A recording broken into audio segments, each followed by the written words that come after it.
یہ جولائی 1988 کا واقعہ ہے جب اس وقت کے فوجی صدر جنرل ضیاء الحق نے پاکستان کی قومی کرکٹ ٹیم کے کپتان عمران خان کو اپنے ایک قریبی دوست کے ذریعے پیغام بھیجا کہ وہ انہیں وفاقی وزیر بنانا چاہتے ہیں۔ عمران خان کو یہ پیغام لندن میں ملا جہاں وہ کاؤنٹی کرکٹ کھیل رہے تھے۔ پیغام لانے والے ان کے دوست اشرف نوابی تھے جو جنرل ضیاء الحق کے بھی بہت قریب سمجھے جاتے تھے۔ فوجی صدر کی یہ پیشکش عمران خان کے لیے حیران کن تھی کیونکہ وہ کچھ عرصہ قبل اپنی والدہ شوکت خانم کے نام پر کینسر ہسپتال بنانے کے لیے فنڈ ریزنگ کا آغاز کر چکے تھے۔ وفاقی وزیر بننے کی صورت میں عمران خان ہسپتال کے لیے حکومت سے کئی سہولتیں حاصل کر سکتے تھے، تاہم اس پیشکش کا اصل مقصد جنرل ضیاء الحق کی غیر مقبول حکومت کو سہارا دینا تھا۔ اس پیشکش سے چند ہفتے قبل 29 مئی 1988 کو جنرل ضیاء الحق نے وزیر اعظم محمد خان جونیجو کی حکومت برطرف کر دی تھی اور اس کے بعد وہ نئی کابینہ اور نئے وزیر اعظم کی تلاش میں تھے۔ جنرل ضیاء الحق کا خیال تھا کہ اگر عمران خان ان کی حکومت میں شامل ہو جائیں تو ان کی اپنی ساکھ میں بہتری آ سکتی ہے۔ عمران خان نے ضیاء الحق کی جانب سے کی گئی پیشکش کا یہ جواب دیا کہ فوری طور پر وزیر بننے کا مطلب کرکٹ چھوڑنا ہوگا، جو ان کے لیے ممکن نہیں۔ جواب میں انہیں کہا گیا کہ وہ کرکٹ نہ چھوڑیں اور صرف کبھی کبھار کابینہ کے اجلاس میں شرکت کر لیا کریں، مگر عمران خان نے اس پیشکش سے بھی معذرت کر لی۔ روزنامہ جنگ میں یہ کہانی بیان کرتے ہوئے معروف صحافی اور اینکر پرسن حامد میر بتاتے ہیں کہ جنرل ضیاء الحق کو عمران خان سے انکار کی توقع نہ تھی، چنانچہ انہوں نے اپنے بیٹے ڈاکٹر انوار الحق کو عمران خان سے رابطہ کرنے کا کہا۔ ڈاکٹر انوار نے فون پر عمران کو بتایا کہ صدر ضیاء کرپٹ سیاستدانوں سے تنگ آ چکے ہیں اور ملک کو عمران خان جیسے ایماندار لوگوں کی ضرورت ہے۔ فوجی صدر کے بیٹے کو انکار کرنا آسان نہیں تھا، لیکن عمران خان نے ایک مرتبہ پھر معذرت کر لی۔ چند ہفتوں بعد 17 اگست 1988 کو جنرل ضیاء الحق بہاولپور کے قریب ایک فضائی حادثے میں جاں بحق ہو گئے۔ اس حادثے کے بعد غلام اسحاق خان صدر بنے اور نئے انتخابات کے نتیجے میں بینظیر بھٹو وزیر اعظم منتخب ہو گئی۔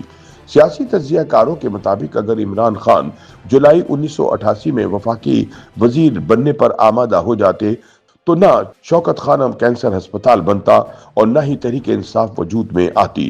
جنرل ضیاء الحق کے ساتھ ان کی حکومت میں شامل اکثر شخصیات پس منظر میں چلی گئیں۔ عمران خان کی ساکھ بھی بری طرح متاثر ہو سکتی تھی اور ممکن ہے کہ وہ 1992 کا کرکٹ ورلڈ کپ بھی نہ جیت پاتے۔ حامد میر یاد دلاتے ہیں کہ 1992 کے ورلڈ کپ سے کچھ دن قبل عمران خان ایک سنگین انجری کا شکار ہو گئے تھے، لیکن اس کے باوجود انہوں نے کھیلنے کا فیصلہ کیا۔ یہ ان کا 5واں اور آخری ورلڈ کپ تھا اور وہ ریٹائرمنٹ سے قبل ہر قیمت پر پاکستان کو عالمی چیمپئن بنانا چاہتے تھے۔ یہ ورلڈ کپ شوکت خانم کینسر ہسپتال کے لیے بھی غیر معمولی اہمیت رکھتا تھا۔ بالآخر پاکستان نے ورلڈ کپ جیت لیا اور اسی کامیابی کے نتیجے میں 2 سال بعد شوکت خانم کینسر ہسپتال لاہور کا افتتاح عمل میں آیا۔ ہسپتال کی تعمیر کے ابتدائی دنوں میں اس جگہ جوہر ٹاؤن کے اطراف کھیت ہی کھیت تھے اور بہت کم لوگوں کو یقین تھا کہ یہ خواب کبھی حقیقت بن سکے گا۔ اس منصوبے کے لیے متعدد صحافیوں، فنکاروں، ادیبوں اور شاعروں نے رضاکارانہ طور پر فنڈ ریزنگ مہم میں حصہ لیا۔ حامد میر بتاتے ہیں کہ ان دنوں معروف شاعر حبیب جالب علیل تھے، تاہم ان کی یادداشتیں ریکارڈ کی جا رہی تھیں، جن میں عمران خان کے والد اکرام اللہ خان نیازی کا ذکر بھی آیا۔ جنرل ایوب خان کے دور میں اکرام اللہ خان نیازی PWD میں انجینئر تھے اور انہوں نے 1964 میں محترمہ فاطمہ جناح کی صدارتی مہم کی حمایت کی تھی، جس کے نتیجے میں انہیں سرکاری دباؤ کا سامنا کرنا پڑا اور بالآخر انہوں نے ملازمت چھوڑ دی۔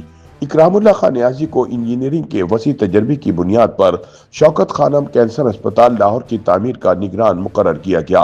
اسی دوران حبیب جالب نے شوکت خانم ہسپتال کے لیے ایک نظم لکھی جو شائع ہوئی اور بعد ازاں ان کی کتاب جالب بیتی میں شامل کی گئی۔